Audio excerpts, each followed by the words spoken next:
महाराष्ट्र सरकारच्या महत्त्वाकांक्षी मुख्यमंत्री माझी लाडकी बहीण योजनेअंतर्गत राज्यातील महिलांना दिलासा देणारी एक महत्त्वाची घोषणा करण्यात आली आहे।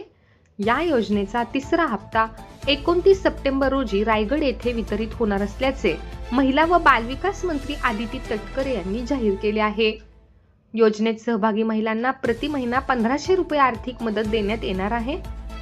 नमस्कार मित्रांनो, तुम्ही जर आमच्या या चॅनलला नवीन असाल तर चॅनलला सबस्क्राइब जरूर करा, लाईक करा, शेअर करा, कमेंट देखील करा, बेल आयकॉनवर प्रेस करा, कारण ताजे अपडेट्स तुमच्यापर्यंत पोहोचत राहतील।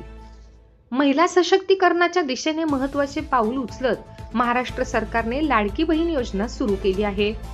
या योजनेला राज्यभरातून मोठा प्रतिसाद मिळत असून महिलांच्या आर्थिक स्वावलंबनासाठी ही योजना विशेष महत्त्वाची ठरत आहे। सप्टेंबर पर्यंत अर्ज केलेल्या पात्र महिलांना या हप्त्याचा लाभ मिळणार आहे। रायगड येथे आयोजित कार्यक्रमात हा तिसरा हप्ता वाटप करण्यात येणार आहे। रायगड या ऐतिहासिक स्थळी होणारा हा कार्यक्रम आणखी महत्त्वाचा ठरणार आहे। या कार्यक्रमात सहभागी होण्यासाठी पात्र महिलांनी अर्ज करण्याची प्रक्रिया पूर्ण केली पाहिजे। सरकारने अजून अर्ज न केलेल्या महिलांना 30 सप्टेंबर पर्यंत अर्ज करण्याची संधी दिली आहे। लाडकी बहीण योजना विशेषतः ग्रामीण भागातील आणि आर्थिकदृष्ट्या मागासलेल्या महिलांसाठी वरदान ठरत आहे।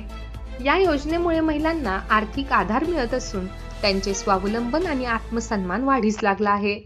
महिलांचे सक्षमीकरण हे फार महत्त्वाची गोष्ट असून त्यासाठी हातभार लावण्याचा या योजनेचा मुख्य उद्देश असून त्याद्वारे महिलांच्या हातात आर्थिक स्थैर्य येत आहे। सरकारच्या या योजनेमुळे महिलांना केवळ आर्थिक मदतच मिळत नाही तर त्या आपल्या पायावर उभ्या राहण्यास सक्षम होतात। महिलांना स्वावलंबी बनवण्यासाठी राज्य शासनाने अनेक उपक्रम राबवले असून लाडकी बहीण योजना हे त्यातले एक प्रमुख पाऊल आहे। महिला सक्षमीकरणाच्या या योजनेचा लाभ घेण्यासाठी महिलांनी अर्ज करणे आवश्यक आहे आणि सरकारकडून सर्व अर्जदारांना मदत केली जात आहे।